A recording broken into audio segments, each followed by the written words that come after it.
In this video, we explore the use of basic string manipulation.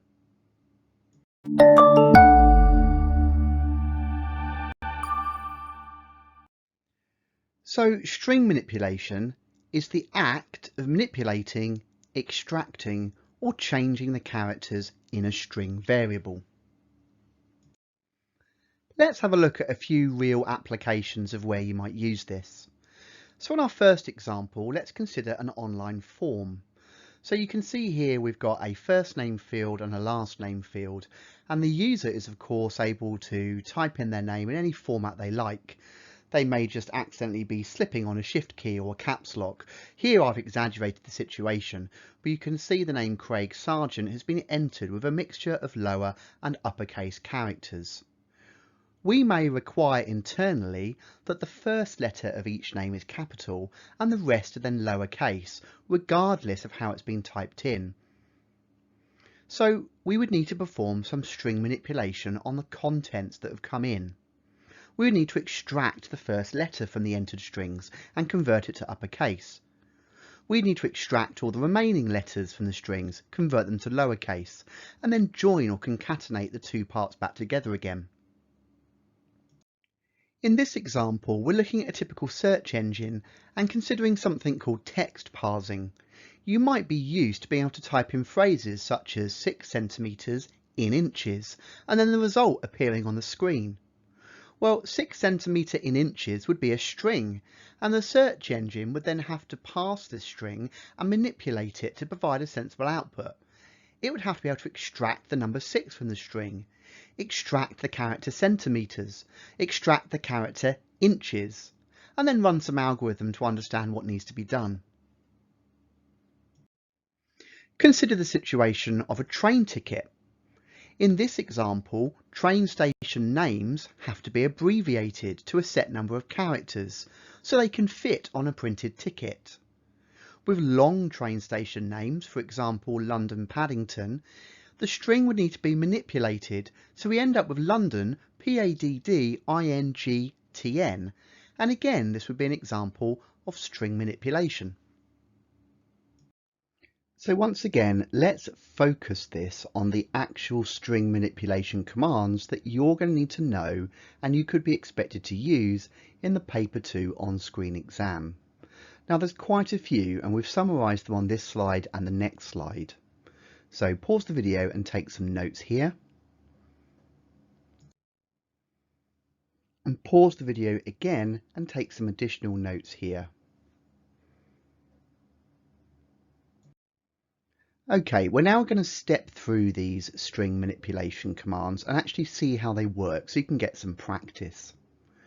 Now in order to do this, we've declared a couple of variables. You can see we've got the variable first name and that's storing the word Craig in lowercase, and we've got a string welcome and that's storing the string star welcome space to space computing star. So first of all, let's look at the length command. So length literally returns the number of characters that are in a string. So if I say print bracket leng bracket first name and then close the brackets, it will go to the string first name and tell me how many characters are in that string. Well, as we can see, Craig has 5 characters, so it returns the number 5 to the screen. So the find command allows us to hunt for a particular string within a bigger string and then return the index position of the first character. So if we say welcome.find, it's taking in our welcome variable and then it's searching for the string computing, and you can see it's found it here in the above example, and the start of it is in the index position 12. So it's returned 12 to the screen, telling us it's found the string and it starts at index position 12. If we search for Dave, obviously that doesn't exist in the string welcome, so it returns -1.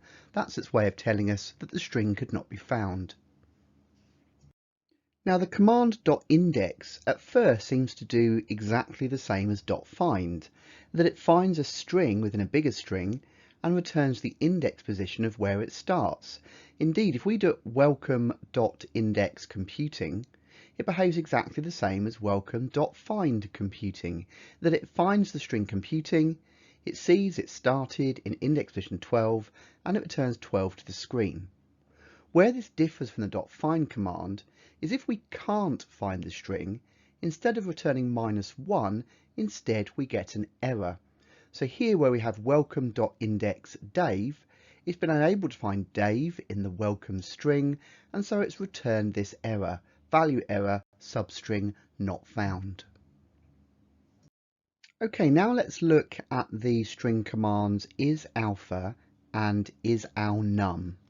So isalpha returns true if all the characters are alphabetic, in other words A to Z, lower or uppercase. So you can see here, if we say first name dot isalpha, it looks at the first name variable, it contains the string Craig, and every single one of those characters are alphabetics, so it returns true. If I use the same command, but this time say username.isalpha, if we look at the username variable, we can see that there are some numerics in here at index position 8 and 9.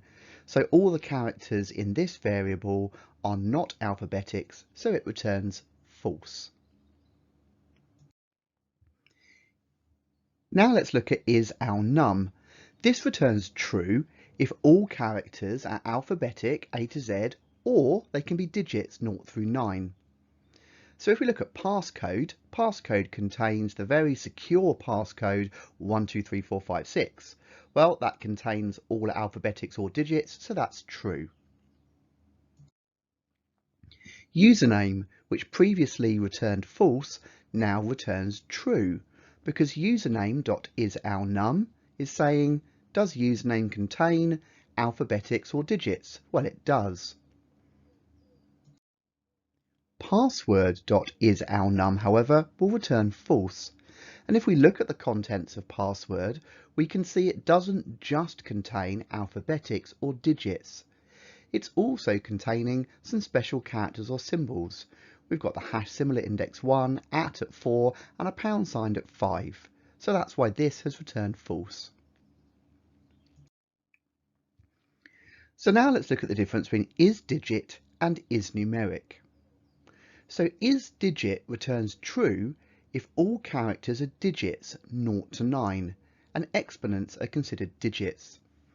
So I've said passcode.isdigit, so it's asking, are all the contents of the passcode variable digits?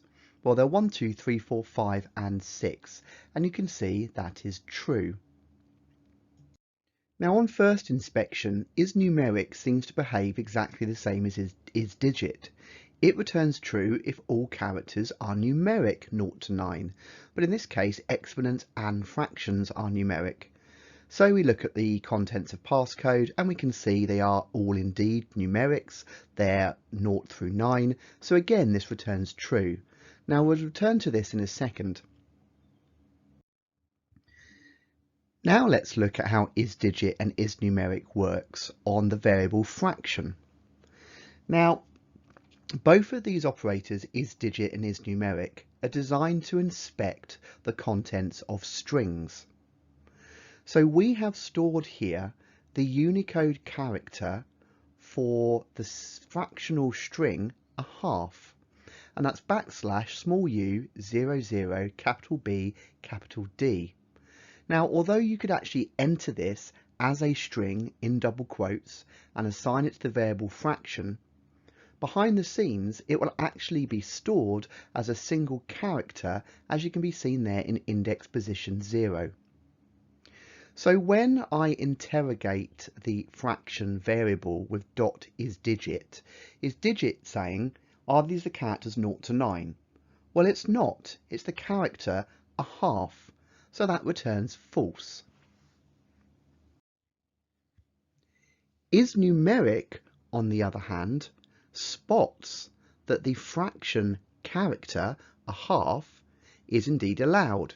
Because as we can see from the table at the top, isnumeric returns true if all characters are numeric, and exponents and fractions are considered numeric. Now caution needs to be taken here with isnumeric because it probably doesn't perform as you expect.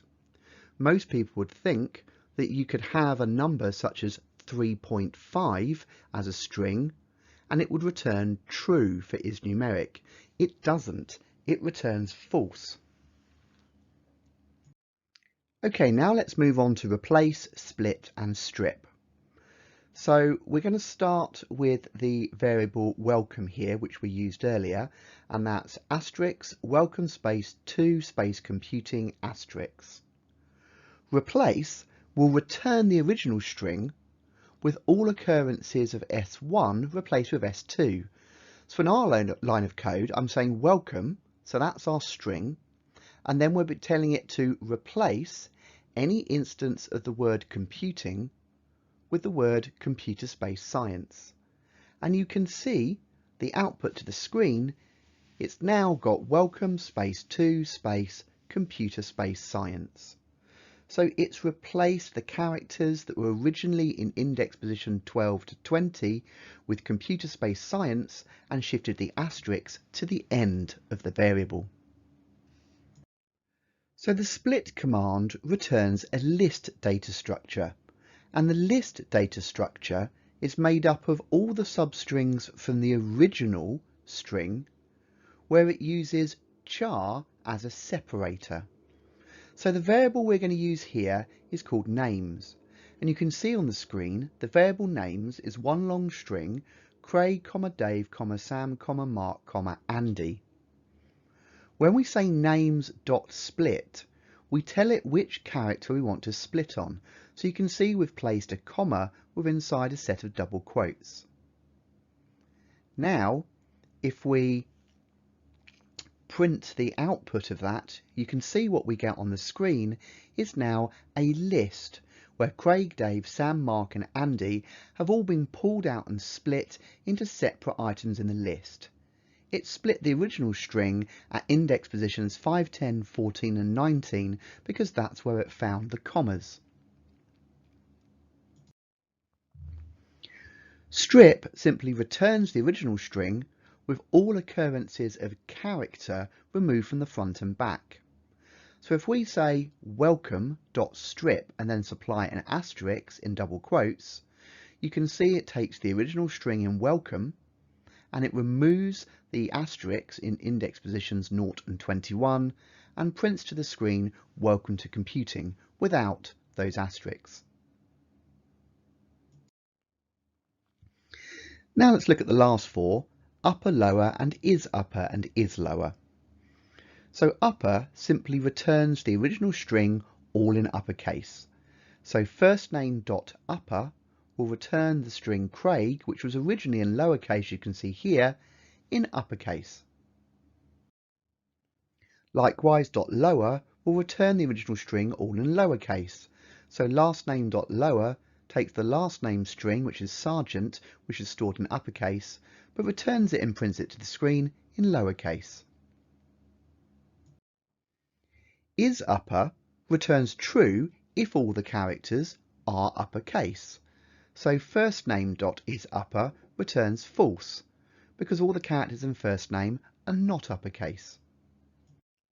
Last name dot isupper returns true because all the characters in last name are uppercase. In a similar way, first name dot islower returns true because all the characters in first name are lowercase. And last name dot islower returns false because all the characters in last name are not lowercase. So that's the theory content of the video covered.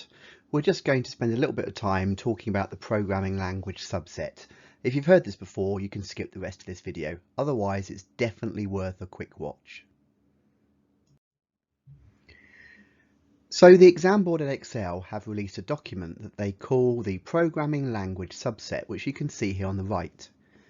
This document specifies which parts of Python 3 are required in order that the assessment can be undertaken with confidence. Students familiar with everything in this document will be able to access all parts of the Paper 2 on-screen assessment. The exam board will not go beyond the scope of this document when setting you any questions in the Paper 2 exam. Any students who do successfully use more complex methods, which are not included in the document, will still, however, be awarded marks. Further to this, you will see here from the front of the exam paper that you are actually going to be supplied with a printed and an electronic copy of the PLS during your Paper 2 exam. Well, if this document outlines everything you need to know in order to program in Python during the exam, and you can be guaranteed that you can answer all the questions using all the techniques in this document for full marks, then you might as well get used to using it now. Ask for a copy from your teacher and have it as a reference guide at all times throughout your GCSE course. It will be invaluable.